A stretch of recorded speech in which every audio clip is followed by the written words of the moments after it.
Oi, gente, tudo bem com vocês? Então, para quem não lembra, eu sou a Karine e na aula de hoje a gente vai finalizar aquele assunto que a gente começou sobre a composição química dos seres vivos. Hoje nós vamos entender um pouquinho sobre os carboidratos e as vitaminas, que são muito importantes para a gente, né? Então é isso aí. Eu espero que vocês gostem da aula. Qualquer dúvida é só me chamar no bate-papo do Facebook. E também leiam o módulo 1, a parte de Biologia 2, tá bom? Beijinhos! Então vamos começar a nossa aula falando um pouquinho sobre os carboidratos. Bom, eles são os componentes orgânicos mais numerosos do planeta Terra. Eles podem ser os glicídios, os sacarídeos, os hidratos de carbono ou os açúcares. Em relação à sua estrutura, eles podem ser formados por carbono, hidrogênio e oxigênio. Em alguns casos, eles também podem possuir nitrogênio, fósforo e enxofre na sua composição. Em relação à fórmula geral, a fórmula geral dos carboidratos vai ser sempre CnH2ON. No lugar de CN vai entrar o número que vai estar relacionado ao tipo de carboidrato que vai ser, que vamos ver mais na frente, né?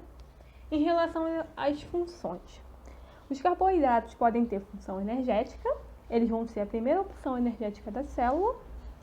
Eles são produzidos através da fotossíntese, então quem não faz fotossíntese vai ter que ingerir os carboidratos de alguma forma, no nosso caso, através da alimentação.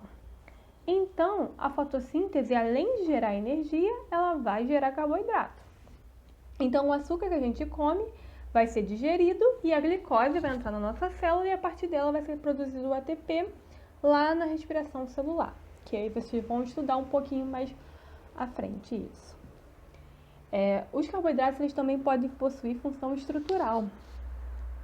A parede celular de algumas células ela é feita por carboidratos, por exemplo, a quitina no exoesqueleto dos insetos e a celulose na parede celular de algumas plantas. E as principais fontes de carboidrato são o milho, o arroz, as massas, pão, as frutas, o chocolate amargo, a batata. A nossa dieta, a dieta do brasileiro, ela é muito rica em carboidratos. Eles são encontrados em todo alimento de origem vegetal, já que são produzidos na fotossíntese, mas também temos carboidratos de origem animal, como o mel das abelhas. Mas a gente tem que tomar cuidado, porque carboidrato em excesso pode estar relacionado com problemas de saúde, como a obesidade. O recomendado é que cerca de 45 a 65% das calorias diárias sejam provenientes de carboidratos, podendo variar de pessoa para pessoa, mas a gente ingere muito carboidrato e tem que tomar muito cuidado que o Brasil ele tem um grande problema de obesidade, né? Então, os carboidratos são muito importantes porque nos dão energia, porém tem que ser consumido de uma forma equilibrada. E os carboidratos eles podem ser divididos em monossacarídeos, disacarídeos ou polissacarídeos. Os monossacarídeos, o nome deles significa um açúcar. Eles são os menores tipos de carboidratos que existem. Os disacarídeos significa 2 açúcares. Eles são os carboidratos de tamanho médio. E os polissacarídeos, o nome significa muitos açúcares e eles são os maiores carboidratos que existem, as maiores moléculas de carboidratos que existem. Vamos falar especificamente agora dos monossacarídeos. Eles são os açúcares mais simples que existem, né? Como eu mencionei, um açúcar apenas.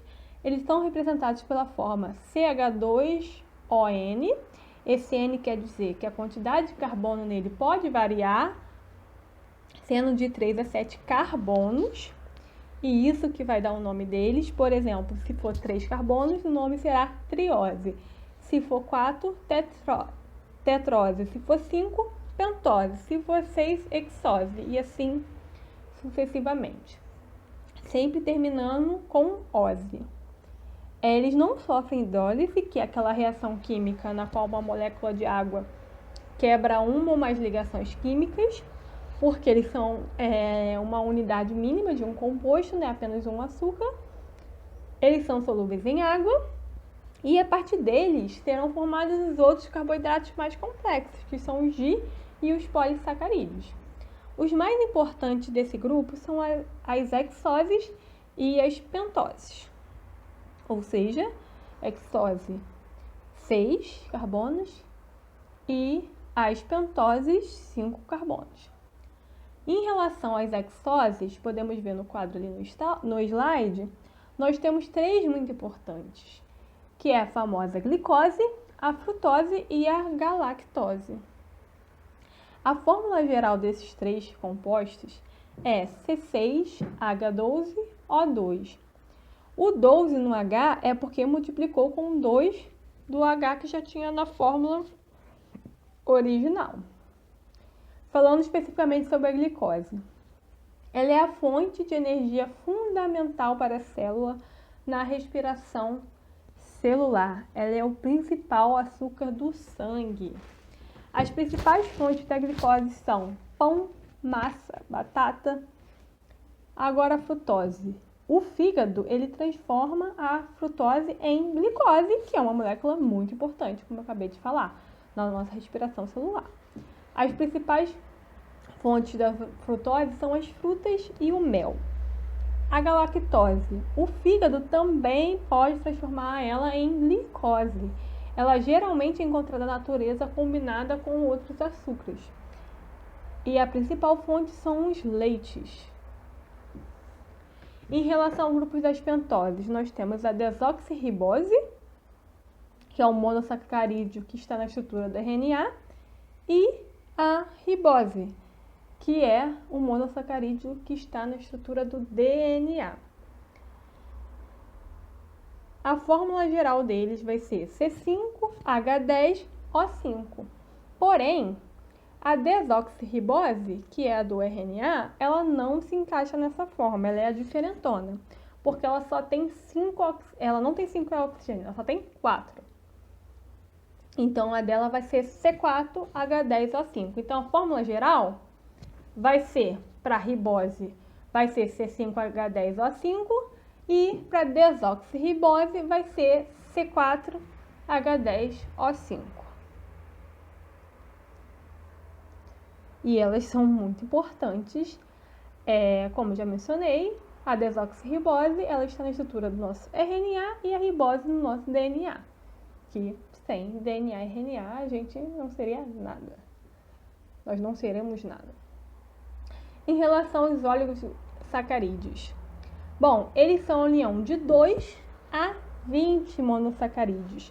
Eles vão ser unidos por ligações glicosídicas, que vai ser a ligação entre a molécula de um carbono com um álcool, que no caso vai ser a glicose, que pode ser outro carboidrato.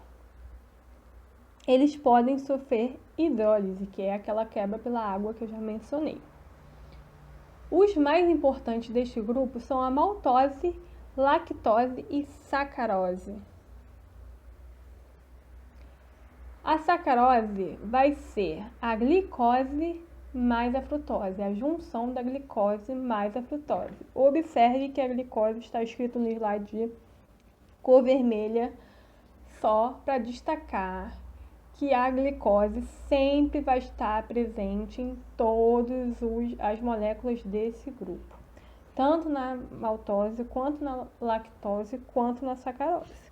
Falando especificamente da sacarose, vai ser a glicose mais a frutose. Este é o açúcar de maior importância, a sacarose é o açúcar de maior importância.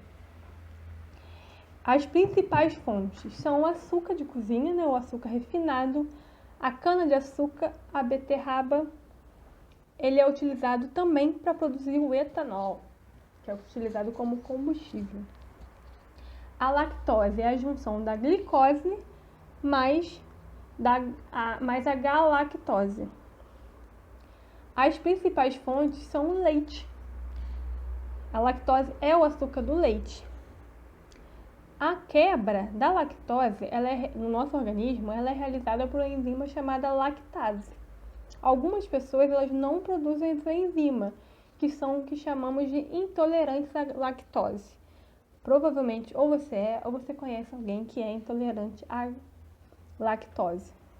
Então, é a pessoa que não produz essa enzima. Então, aí, ela não produzindo essa enzima, a lactose vai acumular no organismo. Aí vai gerar os sintomas que essas pessoas sempre têm, que é vômito, náusea, diarreia, se ela ingerir esse tipo de alimento, que é o leite. Ou algum alimento derivado do leite. Mas, hoje em dia, existem leites, produtos próprios, feitos para pessoas que têm essa intolerância à lactose. Em relação à maltose, a maltose é a união da glicose mais glicose. 2 tipos de glicose. 2 moléculas de glicose unidas vai gerar a maltose, que tem como principais fontes cereais, também o açúcar presente no malte das cervejas. Agora, em relação aos polissacarídeos, eles são a união de 20 monossacarídeos ou mais. Geralmente é a glicose, a união de várias glicoses. Eles podem ser unidos por ligações glicosídicas também. E os mais importantes desse grupo são a celulose, quitina, glicogênio e o amido. A celulose, ela é muito importante porque ela tem função estrutural, como eu já falei, é o açúcar presente na parede celular das plantas.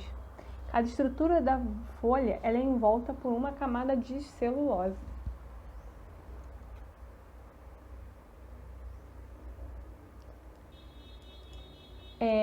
Uma observação importante, não sei se todos sabem, mas a gente não consegue digerir celulose.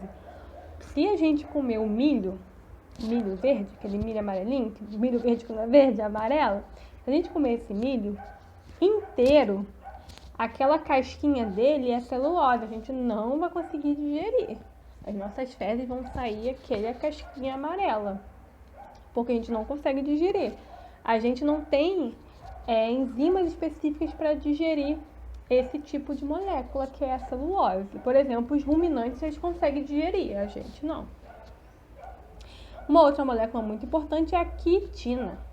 Ela também possui função estrutural. Como eu falei, ela compõe a parede celular do exoesqueleto de artrópodes, como os insetos e crustáceos. Por exemplo, a casquinha do camarão, a casca da barata e etc.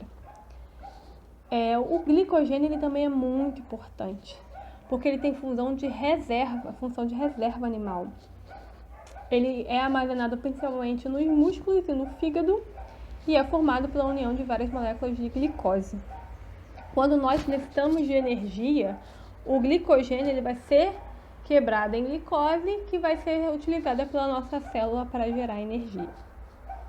E o amido, ele tem uma função de reserva vegetal. É a reserva energética nas plantas e algas, né? Ele vai ficar dentro do cloroplasto das plantas, que quando precisa de glicose, vai lá e recorre àquele amido que está lá reservado, guardado. As fontes de amido são a batata, a mandioca, o arroz, o milho, o trigo e etc. É importante mencionar que o amido ele vai ser digerido pela gente através da enzima amilase. Ela vai quebrar o amido liberando várias maltose, que vai ser essa união da glicose com a glicose. Aí uma outra enzima vai chegar e vai atuar quebrando a maltose e liberando a glicose pra gente, pro nosso organismo, né? Então é isso. Eu acho que em relação aos carboidratos, as principais funções são essas. Agora nós vamos entrar nas vitaminas.